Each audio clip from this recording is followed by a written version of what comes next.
A nossa convidada hoje é a professora Karina Leitão, da FAUSP, né? Ela vai falar sobre morar na água, né? Fica à vontade, então, o microfone e a câmera estão à tua disposição, tá? Obrigado. Ei, gente, boa noite. Muito legal estar aqui com vocês. Queria agradecer muito essa oportunidade, assim, foi meio inusitada. A gente acabou se encontrando, a André e eu e uns amigos, assim, aí rolou a oportunidade de vir falar com vocês. Gente, vai daqui uma saudação calorosa para vocês, dizendo que eu hoje sou professora na USP, eu faço parte de um laboratório que o André está desde o início desse laboratório com a gente, assim, agora, né, uma forma mais à distância, mas tão presente quanto, que é o Laboratório de Habitação e Assentamentos Humanos da Arquitetura na USP, e foi fundado pela professora Hermínia Maricato, que é uma pessoa bastante reconhecida, né, no meio da arquitetura e uma militante no tema da habitação para assentamentos populares. Mas eu sou formada por uma universidade amazônica, eu sou formada pela Federal do Pará, e para mim é um prazer muito grande poder discutir com vocês, na verdade, questões que estão relacionadas com os meus próprios temas de estudo, mesmo estando na UFRA há 20 anos, eu continuo estudando temas amazônicos, né? E eu achei que nessa conversa com o André aconteceu uma coisa bem inusitada. Ele estava contando de uma visita que ele fez no Paraguai, conversa vai, conversa vem, ele falando de uma situação que ele vivenciou, né, visitando um assentamento, uma região específica, que ele ficou muito impactado. Tão impactado que as palavras fugiram, né, André? Aí eu malandramente perguntei para ele uma coisa, falei onde que era, contar aí, contar mais, porque eu já no meu coração eu suspeitava que ele estava falando de um assentamento em água, em área úmida, né?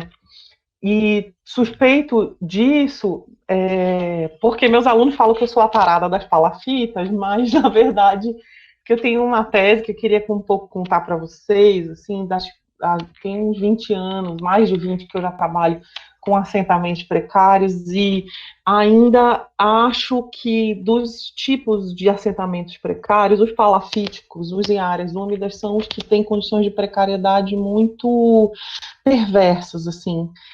Na minha própria experiência, eu não conhecia assentamentos mais inadequados e insalubres, e aí vocês notem que eu vou usar essa palavra que tem um sentido muito pejorativo no mundo acadêmico e socialmente, mas estou falando porque, de fato, nos assentamentos úmidos, as pessoas recorrentemente bebem a água sobre a qual elas defecam, né? Isso não é pouca coisa. No contexto de pandemia, agora, em que a gente está vendo que o vírus do corona fica pelo menos 5 semanas nas fezes humanas, né? Já tem um monitoramento em assentamentos úmidos no Rio de Janeiro, em Belo Horizonte e tal, lugares onde os hidrólogos trabalham com assentamentos populares já há um certo tempo. A gente está vendo que essa questão que vai, de alguma forma, afetar as populações de assentamentos úmidos no mundo todo, no Brasil todo, que ela pode ganhar contornos muito complexos nesses lugares, né?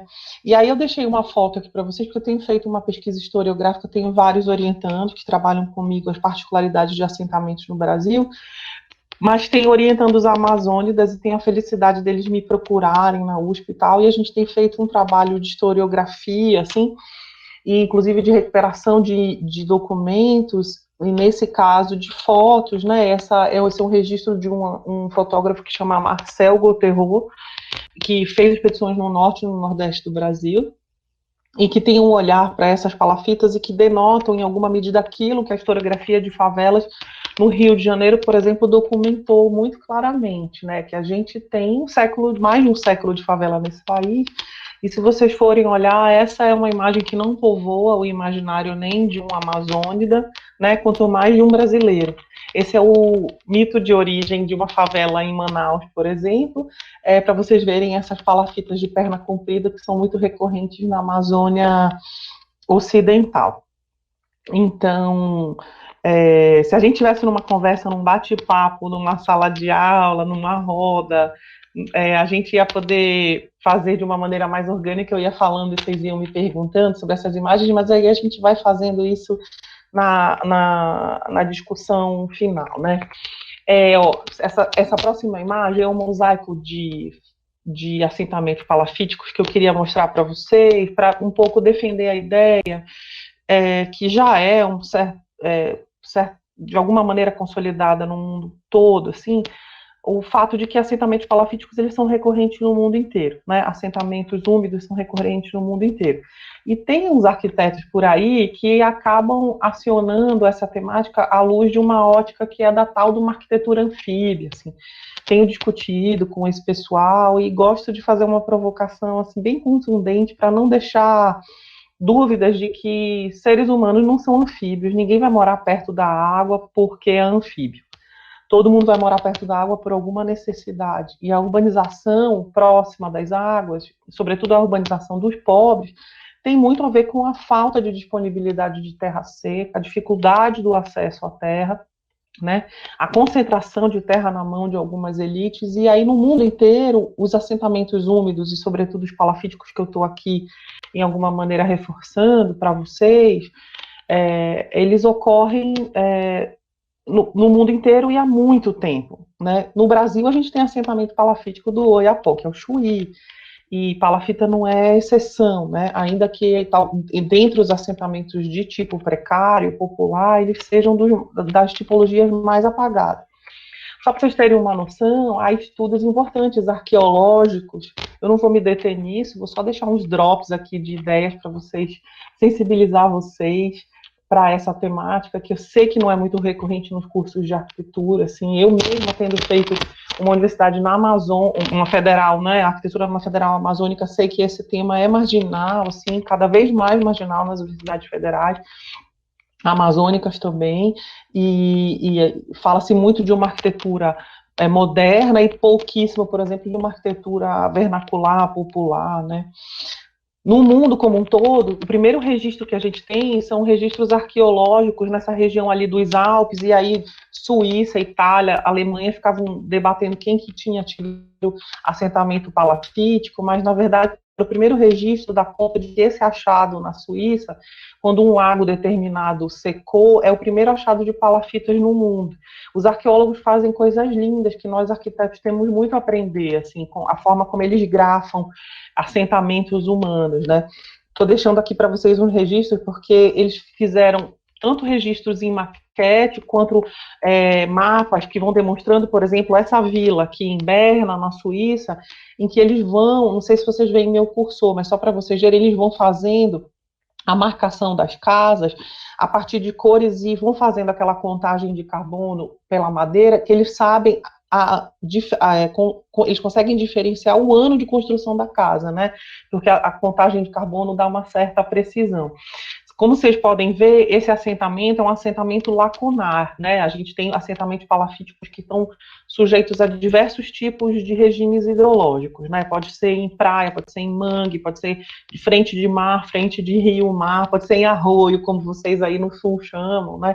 Esse é um assentamento palafítico numa área lacunar, que se vocês verem, né, tem assentamento de um lado, assentamento tem uma linha de ocupação de um lado e linha de ocupação do outro, que depois de um certo tempo você consegue mapear, inclusive, a circulação entre um fronte e o outro quando esse lago seca, né? E foi assim que eles acharam nessa área de Oberlin, quando ela secou, eles conseguiram identificar a madeira palafítica, né? As pernas das palafitas, né? Os stilts, como o inteiro na maioria do mundo é chamado, e aí foram grafando, e isso aqui é um tipo de recurso que eu tenho usado muito com os meus orientandos, para olhar como é que os assentamentos palafíticos vão se dando, às vezes linearmente, depois começa a ter ponte, daqui a pouco aquela ponte vai ganhando uma densidade, e a gente tem se inspirado muito nesses registros arqueológicos. Vocês verem esses desenhos, umas perspectivas, né, com essa qualidade, assim, que a gente vai vendo como é que isso vai acontecendo, isso vai dando conta da formação de assentamentos que para favelas, em geral, a gente já tem registros, e para as palafitas do Brasil a gente tem muito pouco. Só para vocês terem uma noção, esse é um mapa da NASA sobre a urbanização e a água, vocês forem vendo, não é por acaso, e não é porque a gente é anfíbio, que a gente ocupa as bordas, né? Ocupar as bordas faz muita diferença. Se vocês olharem na própria conformação do Brasil, a ocupação litorânea é onde a gente tem mesmo maior densidade. Essa faixa litorânea, né, como na faixa nos Estados Unidos ou na Europa, elas são faixas de muita densidade urbana. Isso não é banal, isso não é casual. E eu quero entrar aqui numa discussão com vocês para a discussão dos assentamentos que são úmidos e que o lugar dos pobres nesses assentamentos, né? Para quem interessa para a gente olhar para as classes populares e a possibilidade de projeto e de assessoramento técnico para esse tipo de assentamento. Falando da orla de Copacabana, né? Não falando das orlas no Nordeste, hoteleiras, etc. Estou olhando para essas águas dos pobres aqui e que vocês façam esse movimento analítico comigo.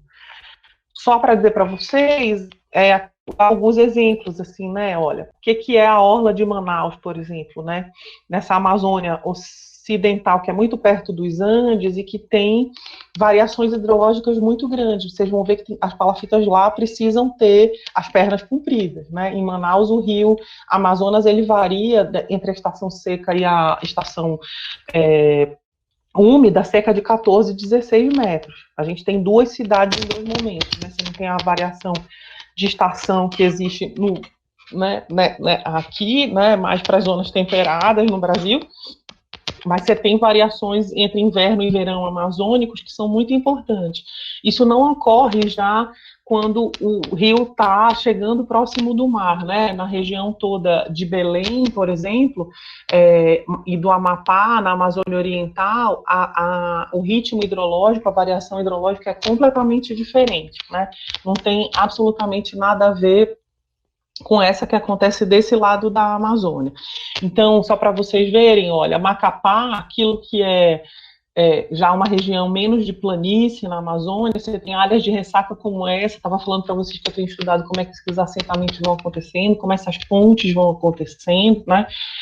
Na minha cidade, essas pontes não chamam pontes, elas chamam estivas, e se vocês forem olhando, vocês vão vendo o que é um assentamento. Olha, essa casa aqui, à esquerda, a gente começa a aprender a fazer leituras sobre elas, né? Essa casa que tem esse guarda-corpo todo trabalhado, ela é uma casa construída provavelmente por um mestre construtor ribeirinho que guarda muita referência com a arquitetura vernacular que vem de um mundo das ilhas e rural, né? Quanto menos detalhe você vai vendo, menos acabamento, significa que essa casa está cada vez mais precarizada. Em Belém, na minha cidade, essa é uma região, por exemplo, que ainda é de região palafítica, de pescadores, mas isso já não é regra, né? Nas metrópoles amazônicas você tem palafitas em que as pessoas já não têm uma relação com a água no sentido da reprodução da vida, né? Deixei aqui fotos de Recife, na Manguetal, né? As palafitas sobre o mangue, esse sistema biológico que é um verdadeiro berçário e que não deveria ser ocupado, né? Dos sistemas mais ricos em termos biológicos e ao mesmo tempo mais frágeis, né? Recife é uma cidade que ainda tem muitos assentamentos importantes em área de mangue. Em Vitória, só para a gente ver, ainda é norte, nordeste, né? Sudeste. Em Santos, a Vila Gilda, né? Que é uma região de palafita onde a condição de resíduo, de material de construção está o tempo inteiro ali na borda do rio, né? Mas, ao mesmo tempo, se a gente for a fundo, a gente vai ver que na Amazônia, e aí é onde eu tenho me especializado, né, essa condição de viver sobre a água ganha contornos muito específicos, né? Uma coisa é a moradia ribeirinha, que é essa que vocês estão vendo, típica, né? Uma moradia ribeirinha que tem ela é assentada, na verdade, numa condição de sistema mesmo, entre a água, a casa e a mata, né? Tem teses importantes que desenvolvem essa ideia, e quando você vai vendo como ela vai se urbanizando, se metropolizando, a condição de precariedade vai dando uma separação importante da casa, esse abrigo com a mata e com a água, né?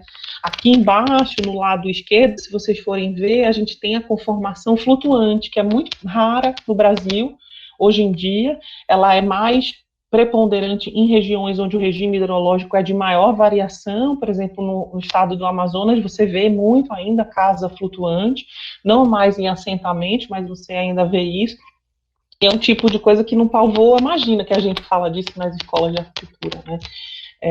A tipologia flutuante nem está no imaginário dos arquitetos que discutem assentamentos populares, quanto mais de uma arquitetura hegemônica, né?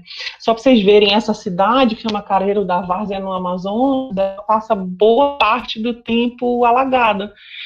São pouquíssimos assentamentos que não são palafíticos, talvez só a igreja e a prefeitura, assim, só para vocês terem, eu coloquei aqui só para dar uma provocada, para a gente se dar conta de que o Brasil é muito maior do que a gente imagina, né? Eu, por exemplo, que venho da Amazônia, eu tenho muito pouca referência imagética do que é o Brasil do Sul, né? A região que eu menos conheço. Imagino que para vocês também vencer essa diferença, essa distância territorial também seja difícil, assim, né?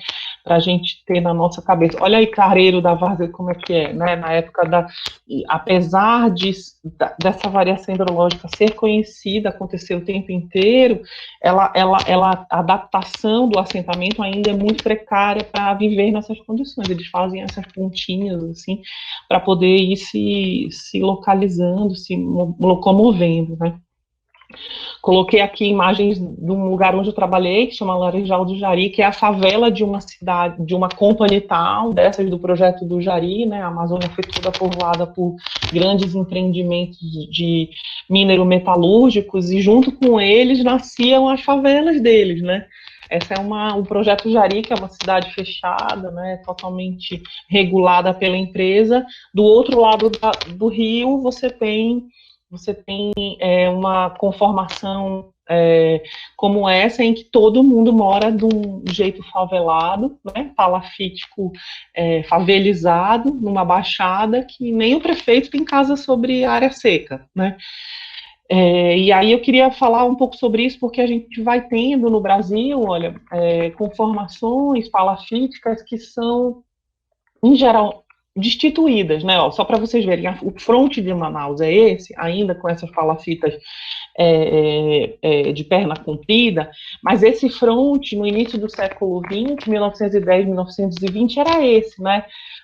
Meus alunos, eu fico treinando eles para reconhecerem por foto, por exemplo, se você vê uma palafita com uma perna dessa comprida, num registro, né, iconográfico, é claro que você já aprende que essa não é um registro da Amazônia Ocidental, né, não é um registro do Pará, não é um registro do Amapá, porque lá as variações hidrológicas são menores e você não precisa dessas pernas tão compridas como você precisa próximo do degelo da cordilheira, né, de onde o rio nasce, né, o rio Amazonas nasce. A gente tem essa conformação aqui, ainda no século XX, né, que tem a ver com um isolamento ainda entre as casas. Vocês podem ver que não tem ainda comunicação, né, entre as casas, ela não tem ainda uma cara de assentamento totalmente interconectado. Em Belém, por exemplo, olha, essa é a maior favela de Belém, a região toda da bacia da Estrada Nova, do Jurunas, onde mora a Gabi Amarantos, a Leona Vingativa, não sei se vocês conhecem esses ícones da música popular paraense, mas só para vocês verem como é a conformação em Belém é diferente, tá vendo? Olha, fotos do início do século XX, do mesmo fotógrafo, essa foto é de uma região de pescadores que chama Vila da Barca, em Belém, e aí você vê essas casas já muito pauperizadas, né? E já completamente diferente do que a conformação daquelas casas ribeirinhas palafíticas que eu estava mostrando para vocês, assim, né? Aqui já é casa de pobre mesmo, já não é um ribeirinho, assim, que está vivendo com alguma adequação e adaptação ao ambiente onde ele mora, né? Um pescador urbano já se reproduzindo de um jeito muito vulnerável, assim. Ao mesmo tempo, a gente tem coisas como essa, que é a cidade de Afuá, na Ilha do Marajó, que a gente chama na Amazônia de Veneza brasileira, porque ela conseguiu resolver o problema do saneamento, mesmo sem rede, né? Então você não tem rede de água nem rede de esgoto, mas você tem biofiltros nas casas e essa água sobe e desce com a variação das estações, mas as pessoas já não morrem mais por doenças de veiculação hídrica. Então você tem uma vida em uma harmonia muito maior e adequação e adaptabilidade a esse sistema, e isso não é regra na Amazônia como um todo. Mas aí vocês olham, as casas estão coloridas, elas têm uma simbologia cromática com relação ao habitat amazônico, né? Na época de inverno amazônico, como a gente chama, que chove muito, e é exatamente o contrário do inverno no resto do Brasil, né? O inverno é durante o inverno amazônico, a estação chuvosa, as pessoas mergulham nesse rio aí, tomam um banho como se isso fosse um lago, uma piscina, sem morrer de doenças hoje em dia, porque tem um trabalho de instalar biofiltros nas casas a despeito da falta de rede, como estava falando para vocês. O que eu queria discutir, assim, nesses próximos 10 minutos, assim, da minha fala, antes que a gente comece a debater, conversar, dialogar, é que por que eu acho que é tão importante a gente discutir esse tema? E, sobretudo, sem romantização, né? Porque a vida nas palafitas, ela não é simples, né? Se reproduzir economicamente, socialmente, espacialmente nas palafitas, né? Mas acho que vale a pena a gente discutir, porque essa é uma história de constante apagamento e destituição territorial no Brasil, né? Seja porque é difícil regularizar pedaços de água, seja porque tem uma inércia técnica muito grande, seja porque a gente não tem formação mesmo como arquitetos sobre o tema, e são muitos os fatores que nos levam a ver que a maior parte dos assentamentos palafíticos, quando eles são urbanizados, eles são ensecados. E esse ensecamento, em termos biológicos ou ecológicos, às vezes ele é muito mais danoso do que a própria condição palafítica anterior, né? E eles são muitas vezes ensecados e urbanizados com a desculpa de que existe um risco ambiental, claro, mas o que a gente tem visto é que há muitas urbanizações que não garantem uma condição de ambiental mais adequada do que a condição pregressa. Então, vou mostrar casos para vocês aqui. Esse é o caso de Alagados, né? Alagados da música lá dos Paralamas do Sucesso, que vocês já devem ter ouvido. Alagados é uma das favelas urbanizadas que foi tipo um case de sucesso, né, no Brasil e no mundo, um projeto que foi feito com dinheiro emprestado do BID, que ensecou a área palafítica, e quando você vai olhar, ela não resolveu o problema. O lago foi ensecado, ali, em pleno subúrbio ferroviário, de Salvador, você tem uma situação que nitidamente não precisa ser bom arquiteto, né, maravilhoso arquiteto para entender que a substituição de um assentamento palafítico por esse tipo de casinha de 38 metros quadrados não resolve o problema da precariedade, ela repõe o problema da precariedade numa condição que não resolveu o esgotamento sanitário, que tem gente ainda vivendo no aluguel, na bolsa aluguel, depois de 20 anos de urbanização, e ao mesmo tempo o mais louco é que já não tem mais tanta palafita nesse assentamento, e mesmo assim eles se entendem como sujeitos palafíticos. Quando você vai em Alagados, você ouve histórias importantes de gente que fala: eu sou palafita, do mesmo jeito que os cariocas falam eu sou favela, sabe? Tem uma constituição do sujeito periférico aí, a partir da identidade que eles têm com a água, que é muito bonita de se ver, assim. É muito interessante, assim.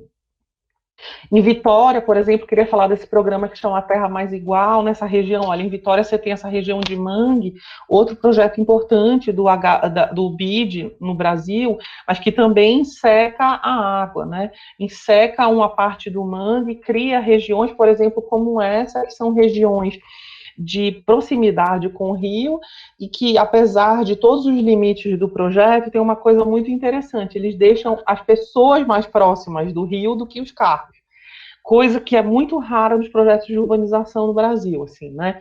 Você faz vias margeando rios e lagos e mares, e normalmente tem uma opção rodoviarista mais premente, né? E Vitória conseguiu fazer a urbanização sobre o mangue de uma maneira que biologicamente acontece, de fato, ainda uma postura muito conservadora em termos ambientais, mas em termos sociais eles alçaram alguns voos importantes. Esse projeto é um projeto que ainda se perpetua na Prefeitura de Vitória, com muitas contradições, mas é interessante, queria deixar isso registrado para a gente não deixar de conhecer a história brasileira. E o André sabe que eu sou também muito apaixonada pelos TFGs dos meus alunos na escola, adoro acompanhar os TFGs das escolas brasileiras de arquitetura. Eu queria deixar para vocês um TFG de uma aluna minha na Faculdade de Arquitetura, a Flávia Garófalo, que já é mestre e tal, pela UFRJ hoje em dia, mas que ela faz um registro super bonito de revelar uma história da Amazônia que é desconhecida até para os amazônidas. Não queria deixar de contar essa historinha para vocês. A imagem que vocês estão vendo aí é de uma cidade flutuante que tinha 2.000 habitantes na frente do porto de Manaus. Muito pouco se conhece dessa história no Brasil, muito pouco se conhece dessa história no Manaus.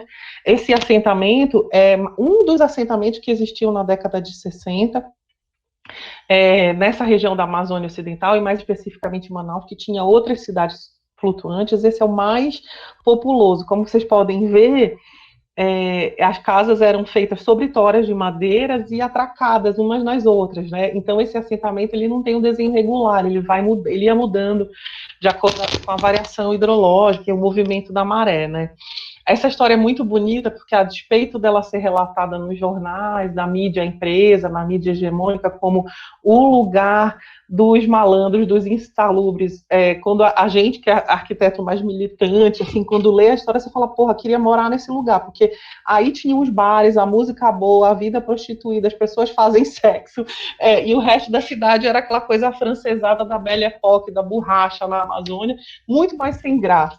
E se vocês forem ler os livros do Milton Ratum, sobretudo as obras anteriores dele, a última não, né, ele fala de Brasília e de São Paulo, mas tem registros importantes de o que era a vida nesses lugares, na cidade de Manaus.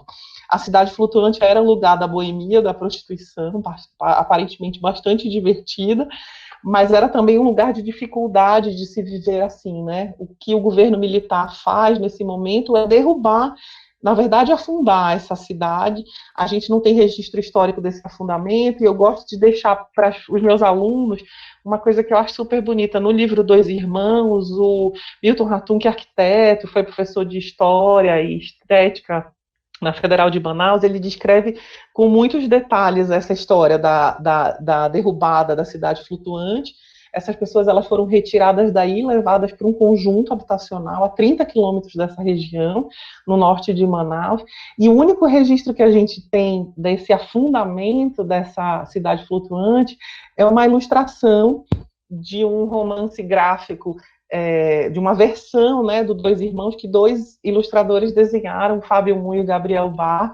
Com muita pesquisa histórica, eles foram registrando o que era a vida nessa Manaus e registraram lindamente esse tema numa confluência entre a arquitetura e a literatura que tem muita historicidade e muita pesquisa, né?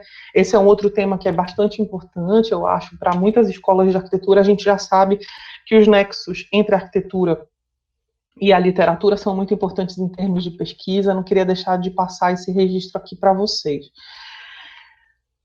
Hoje em dia, quando se urbaniza essa mesma região, em Manaus, se faz esse tipo de projeto de urbanização. Então, vocês imaginam aquelas palafitas que são repostas, em alguma medida, por esse tipo de projeto, que é um projeto que tem lá seus interesses. Tem esse chama Prosamin, que é um projeto de recuperação ambiental nas áreas dos igarapés de Manaus, né?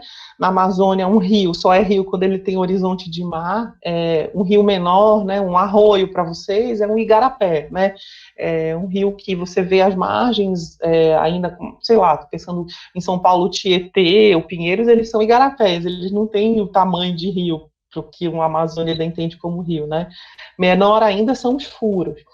E aí, para dizer para vocês, esse projeto é um projeto que foi testado no Rio de Janeiro pelo Demestre Anastasakis. A galera que trabalhou com ele foi fazer esse tipo de teste em Manaus.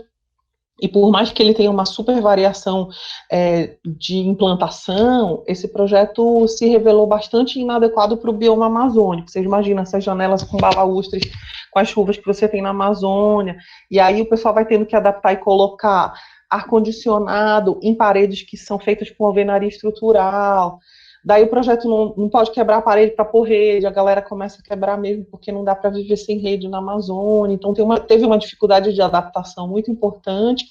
E os igarapés da área central em Manaus, eles têm sido urbanizados com essa cara, um projeto que está cada vez mais empobrecido em termos de variação tipológica, e a maioria das pessoas, como se não se atinge a densidade anterior, vai de novo para aquele vetor que eu tinha falado para vocês, que é o vetor a 30 quilômetros do centro de Manaus, e essa história tem sido reiterada, né? E aí tem um paradoxo muito importante, que é esse que eu tinha dito para vocês, o paradoxo da urbanização das palafitas, que é justificada por causa de um interesse supostamente ambiental, mas a urbanização feita, na maioria dos casos, de alagados, por exemplo, em Salvador, como eu falei para vocês, de Vitória, né, o Terra Mais Igual, ou esse aqui de Manaus, a ligação do esgoto continua sendo feita in natura, o esgoto continua sendo despejado nos rios mais próximos, ou no mangue, né, ou no caso de alagados, no lago. Então, a gente coloca em xeque o que é, de fato, a vertente ambiental ecológica dentro desses projetos. Por um lado, ela se pretende repositora de uma condição de precariedade e inadequação, ela tem limites, seja nesse componente, seja no componente ambiental. Eu deixei aqui também, para não deixar de falar de Amazônia para vocês, um pouco o que tem sido os projetos, por exemplo, como esse da usina hidrelétrica de Belo Monte. Se vocês forem ver o que foi a reposição dos assentamentos das populações ribeirinhas na cidade de Altamira, ela tem essa cara do início da implantação dos conjuntos habitacionais que chamam RUCs, que são os lugares de reassentamento urbano. Ele começa assim, né, com essa cara meio do que tem sido reproduzido da casinha de cachorro no ranking de casas no Minha Casa Minha Vida. A gente repete essa história no Brasil para além do Minha Casa Minha Vida, né? O André é o cara, assim, a nossa referência no LabHab para quem estuda conjuntos habitacionais, e ao mesmo tempo, depois de 2, 3 meses, esses conjuntos já viraram favela, né, porque eles já se precarizam, e ao mesmo tempo, como diz o André, a favela salva esse conjunto, porque aí ela traz uma certa urbanidade, ela traz uma condição de apropriação do espaço, que, se por um lado precariza, dá uma condição de vida urbana nesse processo que vai se somando camadas, né, de uma provisão estatal mal feita, sem conexão com a cidade, sem conexão das redes, né, para os próprios domicílios, ela vai levando uma urbanidade e vai dando vida, ainda que com muitas dificuldades de adaptação. Ao longo dos anos a gente vai vendo que, né, essa imagem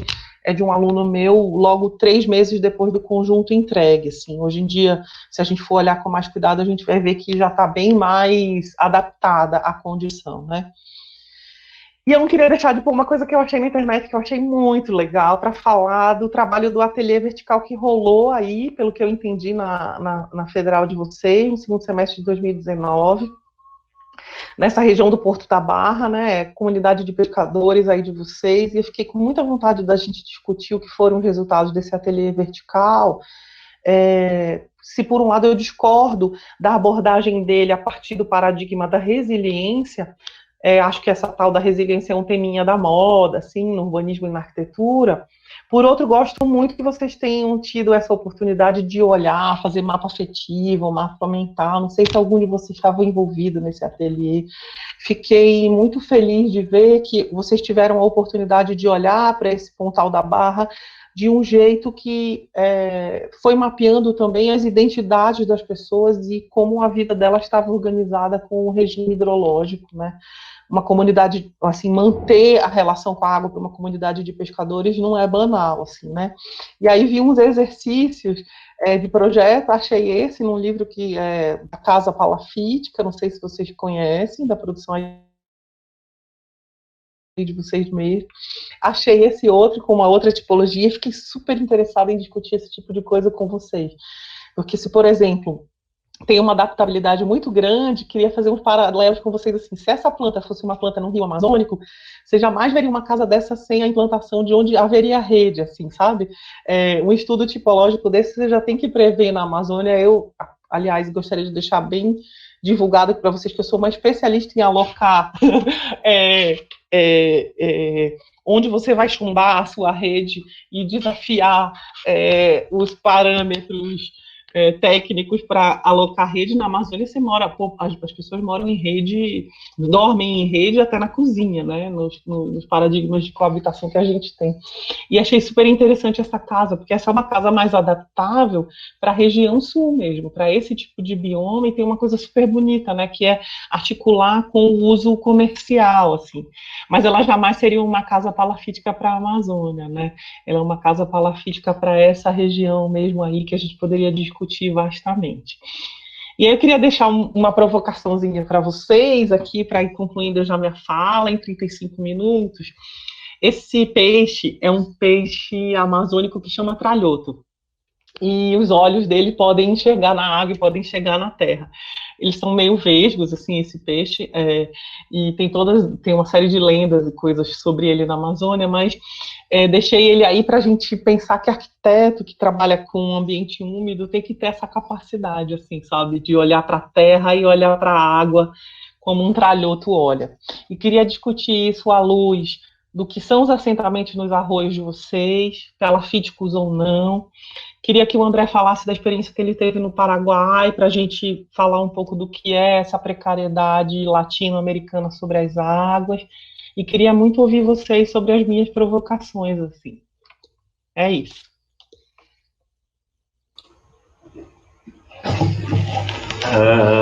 Nossa, muita coisa, quanta coisa, Karina.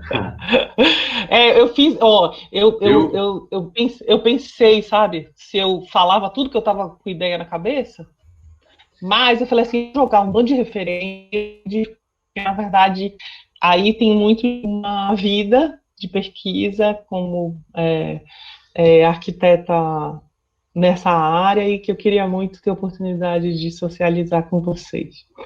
Não, eu achei genial, fiquei impressionado, e várias questões, assim, que eu até anotei aqui, né, sobre as coisas que você falou, né, sobre o tema de como a gente não é anfíbio, né, quer dizer, esse tema quer dizer, as pessoas vão para a água por falta de terra seca, muitas vezes, né, esse tema da precarização, né, que existe um fenômeno, aliás, historicamente, uma proximidade com a água em relação a atividades de produção e reprodução, mas que com o tempo, né, com a proletarização e com e uma inserção precária dessas pessoas na modernização brasileira, isso se converte basicamente em expressão da pobreza, né? Exato. E é um troço que a gente percebe bastante aqui em Pelotas, né? Porque, bom, tu viu, né? Existe uma relação com a água aqui e que, em alguma medida, essas duas coisas se sobrepõem, assim, nos casos que a gente tem aqui, né? Que a gente vê uma relação, vamos dizer assim, um pouco mais de cultural, não sei se é a palavra, né? Com a água, mas também aquela relação de pautada pela precariedade, né? Uhum. As imagens ali do conjunto no Pará, essas últimas, eu acho impressionantes, né? E uma coisa que impressiona é que esses conjuntos, né, não tem nem rua, né? Não tem nem rua. Eles começam a construir as casinhas de cachorro, né, que nem tu falou, sem nem ter rua, né? É um negócio impressionante isso. Impressionante. Né? Enfim, eu vou, então, eu tô falando aqui algumas coisas, algumas impressões minhas, pessoal, que é para dar tempo de vocês se inscreverem aqui no chat, né, para fazer a pergunta para a Karina ou comentar alguma coisa. Leonardo, quer perguntar ou falar alguma coisa? Você habilita o teu microfone e tua câmera. Karina, se quiser habilitar tua câmera também, e a gente te vê e tu consegue ver o pessoal. Estão me vendo? Tamo. Ah, Leonardo, não acredito, eu estava doida para saber quem que tinha participado, porque ó, eu peguei os que estavam na internet, né? Então, ó, o projeto que eu comentei era da Ana Paula Seabra e da Juliane Bervalti, né? E aí, pelo que eu vi, era um ateliê vertical da professora Adriana Portela e da Lígia, né? E aí tinha um outro que era esse, Casa Palafite, que eu fiquei com tanta vontade de conversar. Você estava também no ateliê, né? Não, eu não, acho que só a Carol Ah, mesmo. tá, legal. Primeiro eu gostaria de te agradecer, né, porque essa é uma realidade que eu mesmo, assim, não fazia muita ideia, porque a gente não vê muito na faculdade, né, então gostaria de agradecer por essa oportunidade de aprender um pouco sobre, né, mesmo que seja, assim, de uma forma bem rápida, assim, nessa conversa. Eu fiquei com duas dúvidas, uma sobre qual é o nível de intervenção negativa que as casas palafíticas causam no ambiente, porque pela forma que elas são construídas, né, que elas são construídas com materiais bem menos agressivos do que as construções de alvenaria, digamos, convencional, né, que seria o cimento, tijolo e afins. Essa seria a minha primeira pergunta. E a segunda é sobre os processos de urbanização que tem nessas áreas alagadiças. Se tu acha que a tipologia de casas palafíticas deve ser mantida, né, nesse processo de urbanização, porque a gente viu nas suas referências que as construções que são feitas nesses processos não vão de acordo com as casas palafíticas, mas se você acha que ela deve ser mantida, essa tipologia, por uma forma de manter mesmo essa memória afetiva e também até de uma forma, sei lá, de respeito à história, não sei, mais ou menos essa a minha dúvida. Sim, ó, tô pensando aqui, Leonardo, vamos pensar, cada caso é um caso, né? Tudo tem a ver com a forma como um determinado assentamento está implantado. Então, você fala assim, o que que uma palafita detona uma bacia, né? Se ela tiver uma condição como essa de um habitante ribeirinho, né? É, assim, sejamos honestos, acho que tem uma coisa que a gente às vezes fala de um jeito que a gente constrói assim, o ambiente sofre, a mãe natureza sofre. Eu me entendo uma arquiteta ecológica, mas fica uma coisa meio, às vezes, ananaíra demais, como se o mundo, a terra estivesse sofrendo. Né? E eu acho que a gente precisa dar uma problematizada maior, assim, porque independente da urbanização capitalista, não existe urbanização no mundo, na história mundial, formação de cidades sem degradação ambiental. Então, ao fim e ao cabo, o que a arquitetura faz é poder pensar em dirimir, né, degradação. Tem estudos importantes sobre isso, assim, por exemplo, se você ocupa 10% de uma bacia hidrográfica, você já degradou essa bacia, 10% da ocupação já degrada. O que dá para pensar é em soluções ambientalmente mais ecológicas, menos nefastas, menos perversas, menos predatórias, né? Mas a gente ainda não viu na história da humanidade uma urbanização que não fizesse estragos. Então, vamos pensar mais especificamente o que é a degradação provocada por uma palafita. Ela vem desde uma condição, que é a condição de um ribeirinho isolado, como é a condição mais recorrente, né, no vernáculo amazônico, que o cara está lá super isolado, numa área ampla, ele faz cocô em cima da água que ele bebe, certo? O banheiro é externo, a cozinha é externa, tem toda uma condição de viver, né? Você imagina, quem trabalha com peixe, a cozinha não pode estar dentro da casa, a cozinha tem que estar fora, né? Você vai, né, aquele cheiro não precisa povoar o ambiente interno da casa como um todo. Tem muitos projetos de urbanização, por exemplo, que não entendem isso, né? Repõem a casa botando a cozinha para dentro em família de pescadores. Você mata a possibilidade da reprodução, né, da vida cotidiana do jeito que eles sabem viver. Mas, quando esse cocô está diluído numa grande quantidade de água, as possibilidades de veiculação de doenças pelo meio hídrico são muito menores. Dá para viver assim, né? Estou pensando nas comunidades amazônicas que são ribeirinhas mesmo, as pessoas tomam banho, criança está calor, você dá um tibum na água, volta e você não precisa se banhar, você já se banhou.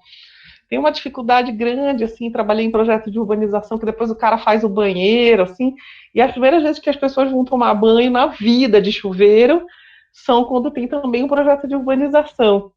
Me lembro de uma situação dessa numa ilha no Marajó, que o prefeito me pedia desculpa, ele falava assim, ai, professor, olha, o nosso povo é muito humilde, estão trazendo sabonete, quando foi inaugurar o projeto de urbanização, assim, o povo muito humilde está trazendo sabonete e shampoo para tomar banho e tal, pela primeira vez na vida, e eu vi relatos de mulheres, vocês imaginam que você tomar banho a vida inteira no Rio, você não ter contato com o seu próprio corpo nu, né? Estou falando dessas coisas para dizer para vocês que, para entrar na outra pergunta tua, que é, então tá bom, o que é o processo de urbanização em Palafita? A gente tem que manter? Depende, Leonardo, tudo depende, como qualquer projeto em assentamento precário, popular. A gente precisa entender e fazer isso que vocês no ateliê vertical de vocês fizeram, entender aquela conformação, entender quem é de fato pescador, quem ainda vive da água. E eu não vou mentir para vocês que nas universidades amazônicas, quem trabalha com a discussão de palafitas, muito recorrentemente romantiza essa discussão. Eu tenho que brigar com os meus ex-orientadores, meus ex-professores, por exemplo, nessa temática. São poucas as pessoas que discutem infraestrutura urbana de uma maneira assim muito realista, sabe? Pragmática nesse sentido. Porque, de fato, é assim, o que a gente tem observado. Há indícios importantes de que é muito sério, inclusive em termos psicológicos, você remover pessoas em população idosa de determinadas formas de viver. Por exemplo, aquele assentamento que eu mostrei para vocês em Belo Monte, na cidade de Altamira, tem um professor que chama Christian Dunker aqui na USP, que ele foi fazer uma clínica pública com os ribeirinhos que tinham sido reassentados nesses conjuntos que chamam RUCs, e ele viu que 80% da população removida, que era mais idosa, dos assentamentos ribeirinhos, desenvolveu doenças degenerativas, Alzheimer, sobretudo. Isso não é banal, né? E a gente normalmente não tem esse tipo de índice dentro da arquitetura para dizer o quanto é comprometedor você tirar uma pessoa. Isso a gente já sabia, né? Em favelas mais consolidadas em área seca, quase você, né, de uma perversidade em termos de saúde mental muito séria, você destituir um modo de vida numa determinada fase da vida. Mas eu acho que todo projeto, ele precisa ter essa capacidade de entender como vivem de fato determinadas pessoas, né? E aí tem toda aquela nossa defesa de uma arquitetura popular que, se por um lado trate das questões mais estruturais, ela também possa dialogar com necessidades, né, de comunidades, né, sobretudo as comunidades tradicionais. Então, na Amazônia, por exemplo, os assentamentos palafíticos, eles têm uma conformação dupla, em geral, né? Então, por exemplo, o cara que tem uma casa na orla de Belém, ele também tem uma casa dentro de uma determinada ilha, se ele ainda é pescador, onde ele produz farinha, onde ele produz açaí e tal, sabe? Tem essa duplicidade do morar. Em outros lugares isso é completamente diferente, por isso que estava falando para vocês que eu defendo muito essa coisa do estudo do contorno regional amazônico, para além dos romantismos, assim, né? Tem gente que já mora em Palafita também, em Belém, em Manaus, e detesta morar em Palafita. Detesta ter que esperar a água secar para voltar para casa, ou dormir no trabalho para voltar para casa, ou aquela água virar um vetor de doença só para a pessoa, né? Eu tenho feito com os meus alunos, assim, para a gente entender, uns diagramas que vão, em alguma medida, demonstrando como é que essa relação se dá, sabe, com a água e os sentidos dessa água. Nas conformações ribeirinhas, a água é um vetor por onde chega a vida, por onde chega a urna do voto, por onde chega o barquinho que te leva para a escola, por onde chega o comércio, né? O regatão na Amazônia, né? Tem áreas onde não tem produção de determinados produtos alimentícios. O gelo antigamente chegava pelo barco, né? Você não tinha gelo, chegava por ali. Mas hoje em dia, numa favela palafítica como aquela que eu mostrei para vocês, a água é vetor de muito desespero, né? De muita dificuldade. Ela se remete a uma situação simbólica muito difícil. E eu acho que aquilo que o André falou, acho que a palavra é correta, viu, André? Assim, é cultural mesmo. E esse cultural não é um cultural quando a gente tem que observar essas condições, como vocês fizeram lá no ateliê vertical, e foram pegando na fala de pescadores e moradores mais antigos da cidade, daquela parte da cidade, acessar esse componente cultural não é uma coisa poética meramente, né? É um cultural que tem a ver com o nosso jeito marxista de interpretar a reprodução da vida, que tem muito a ver com a relação com o regime hidrológico, que é material também, né? Ela não é só subjetiva, ela é um cultural que vai sendo construído a partir de um modo de viver mesmo material, assim, né? Então, o que eu acho, assim, para finalizar um pouco, não sei se estou respondendo, Leonardo, mas acho que cada lugar é um lugar, né? Em Salvador, aquela água tem um sentido, né? Perto do mar, a água tem um sentido. Para quem é catador de caranguejo, é outra coisa, né? Na Manguetown, aquilo tem uma outra cara. E é importante que a política pública não chegue de cima para baixo, como a maioria dos projetos no Brasil chegaram, né? Os do BID, que eu mostrei aqui para vocês, em Manaus, em Salvador e Vitória, eles tinham a mesma metragem máxima, 38 metros quadrados. O BID só faz casa até 38 metros quadrados, e foda-se se você mora num ambiente amazônico onde a coabitação é o jeito de se reproduzir. A prefeitura de Vitória, eu me lembro, teve um pau grande com o BID, que era assim, eles tinham dinheiro, queriam botar mais dinheiro para aumentar a metragem quadrada daquela casa, e o BID não deixava.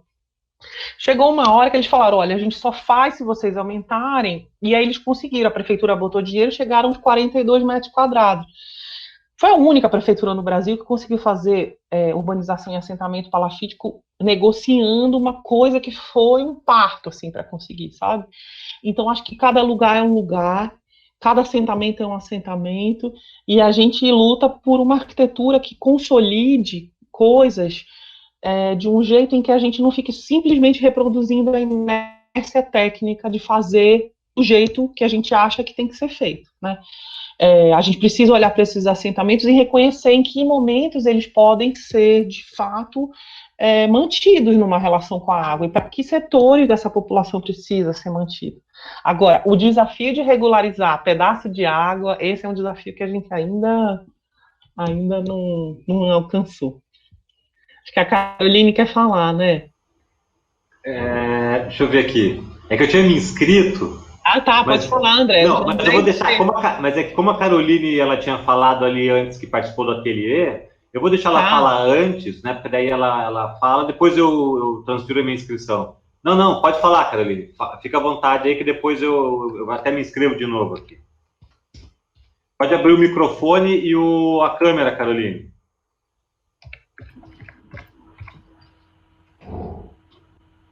Dá para me enxergar? Sim, estamos te vendo e te ouvindo. Tá. Caroline, falei alguma besteira sobre o ateliê? Não. Na verdade, esses trabalhos que tu abriu, nenhum foi dos que eu fiz. Eu só queria fazer um comentário que foi bem legal mesmo, o ateliê.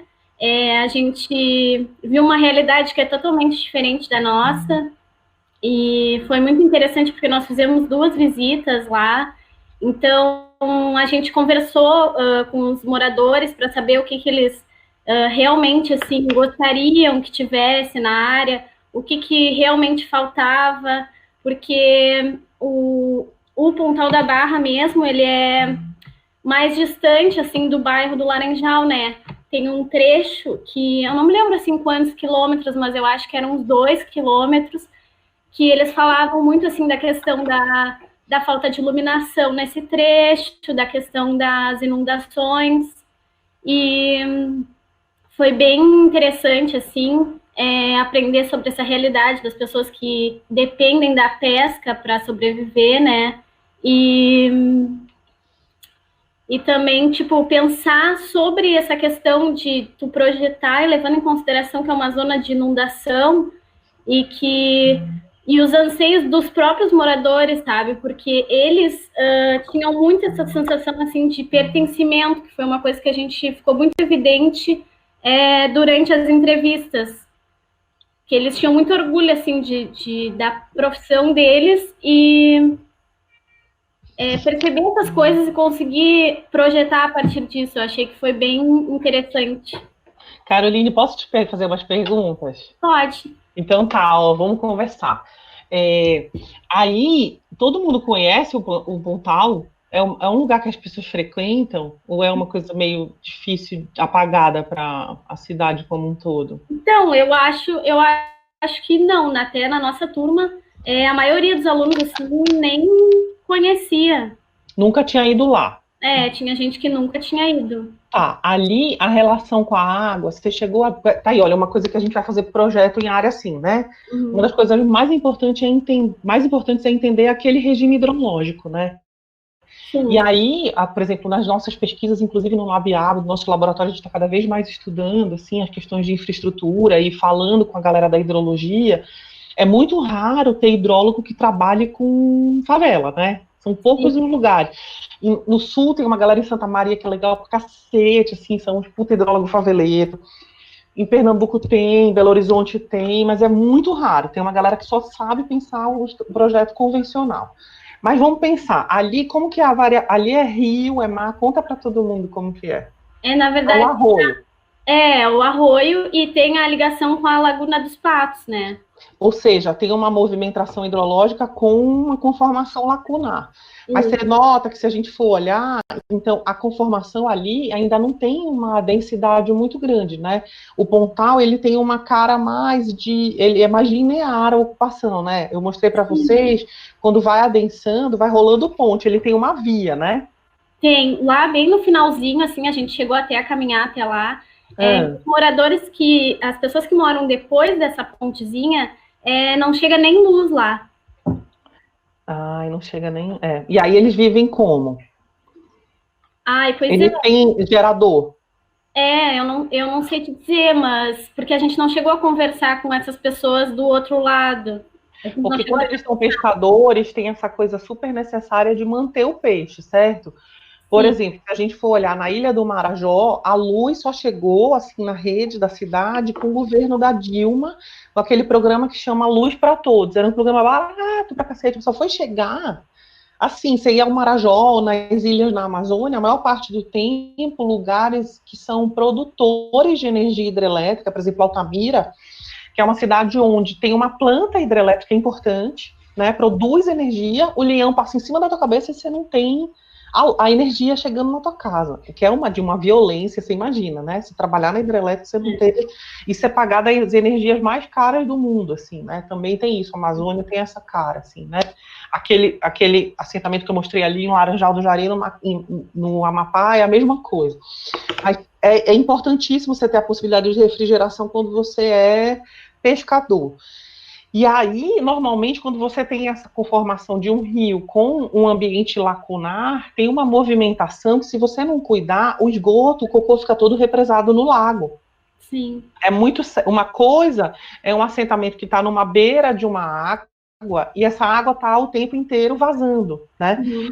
É muito delicado. Essa conformação é uma conformação parecida com a conformação de alagados lá em Salvador. A importância da infraestrutura ser feita ali, do esgoto ser levado para o ambiente aquático já tratado, é muito maior se você estiver perto de um ambiente lacunar, né?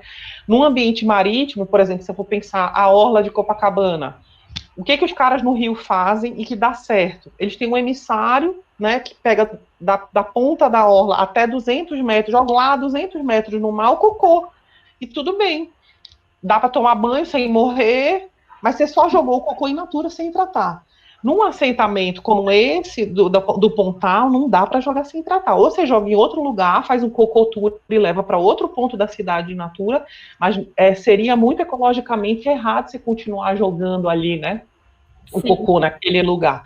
E você sabe o quanto que aquele rio varia? Não sei te dizer. Mas esse é um dado de projeto que ninguém ensina a gente a procurar, né, Carol?